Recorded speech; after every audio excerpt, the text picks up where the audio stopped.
Camat Palihapitiya mungkin tidak banyak yang mengenal namanya, apalagi julukannya, Charlie Foxtrot, daredevil entrepreneur, pengusaha gila. Namanya saat ini sangat dihormati, salah satunya dia menemukan sebuah rumus psikologi sosial, yaitu tentang keinginan manusia untuk eksis, terkoneksi yang menyentuh hak dasar manusia, bahwa semua manusia diciptakan sama haknya. Rumus itu mendistrak, merusak tatanan baku dunia sosial media.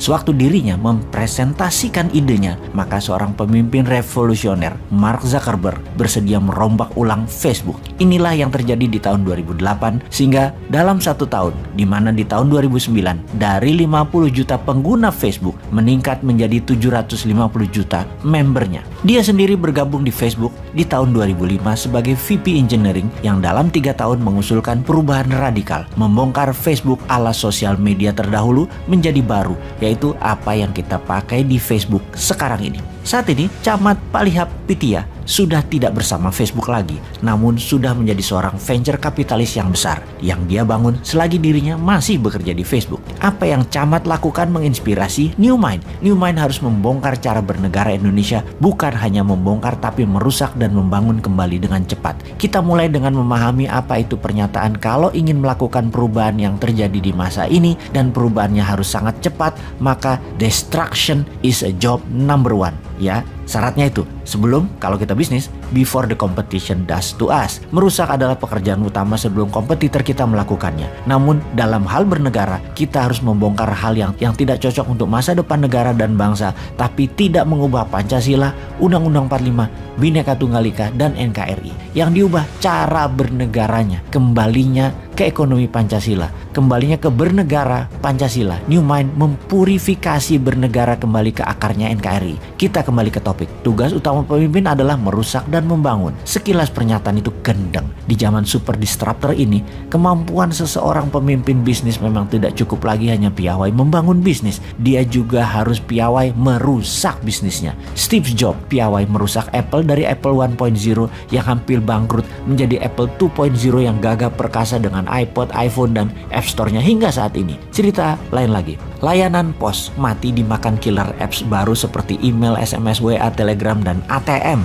Kodak yang lebih dari 100 tahun perkasa kemudian dihabisi oleh layanan foto sharing yang diberikan perusahaan seperti Instagram. Kemudian TV free to air dibunuh oleh YouTube, Netflix, serta TikTok. Perusahaan-perusahaan yang dulu hebat seperti Kodak, GM, General Motor, Nokia, atau Sony terus-menerus babak belur mengalami kemunduran karena tidak kunjung menemukan CEO yang mampu merusak fondasi model bisnis yang kini sudah tidak relevan lagi. Karena itu seorang CDO, Chief Destructive Officer, kini adalah sosok yang paling diburu di perusahaan-perusahaan seantero jagat raya. Yang sering kita dengar selama ini adalah CEO, Chief Executive Officer, atau CFO, Chief Financial Officer, atau Chief Operating Officer, atau Chief Marketing Officer. Kini ada bintang baru yang namanya CDO, Chief Destruction Officer. Dari arti harafiahnya saja sudah aneh, nggak nyambung. Destruction artinya perusak atau penghancuran. Jadi kalau CEO bertugas mengelola seluruh strategi dan operation perusahaan, CFO mengelola keuangan perusahaan, CMO membangun strategi pemasaran, lah CDO ini tugasnya menghancurkan perusahaan. Coba, sekilas memang gendeng. Merusak itu di dalam dunia bisnis sungguh tanpa merusak pondasi lama bisnis tidak akan bisa maju dengan cepat di masa pancaroba efek digital dan efek pandemi ini ke depannya. Jadi kalau kita contohkan dunia bisnis yang memerlukan CDO, maka pada masa ini di dalam dunia bernegara, pemimpin Indonesia ke depan haruslah pemimpin yang juga memiliki kemampuan merusak dan membangun dengan cepat bangsa dan negara ini. Landscape dunia sekarang ini bergerak dengan kecepatan tinggi, secepat kecepatan cahaya. Ada chaotic, radikalisme, turbulence, violent, uncertainties, dan unpredictable. Dan masih banyak lagi istilah yang digunakan untuk menggambarkannya keadaan saat ini.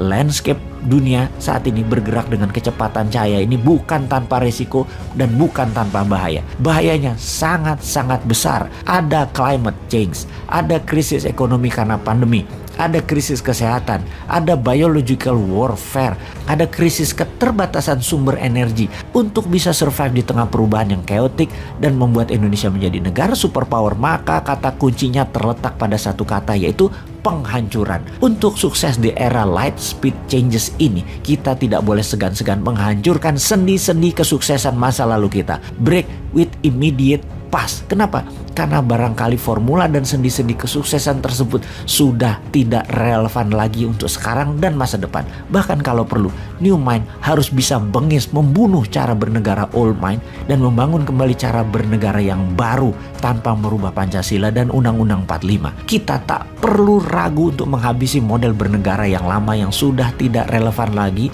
dan membangun dengan cara yang lebih baru dan fresh. New Mind tak segan-segan melakukan creative destruction, penghancuran secara kreatif. Krisis bisa terjadi kapanpun dan terus mengintai tanpa sinyal, tanpa pemberitahuan. Maka creative destruction haruslah dilakukan sekarang demi Indonesia menjadi negara superpower di tahun 2045. Cara bernegara kita, SDM kita, sistem kerjasama antar departemen yang kita bangun, budaya bernegara kita, para pejabatnya harus memiliki kapasitas dan kepiawaian untuk melakukan creative destruction.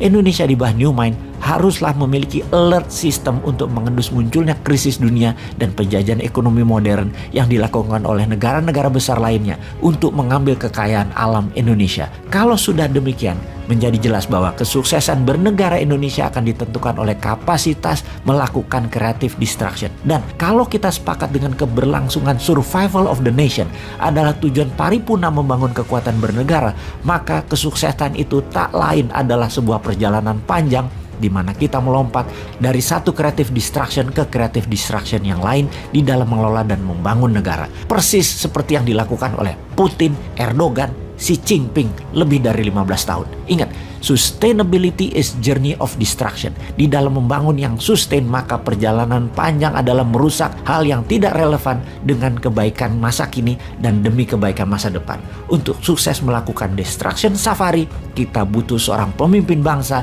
yang juga seorang destruktif, konstruktif.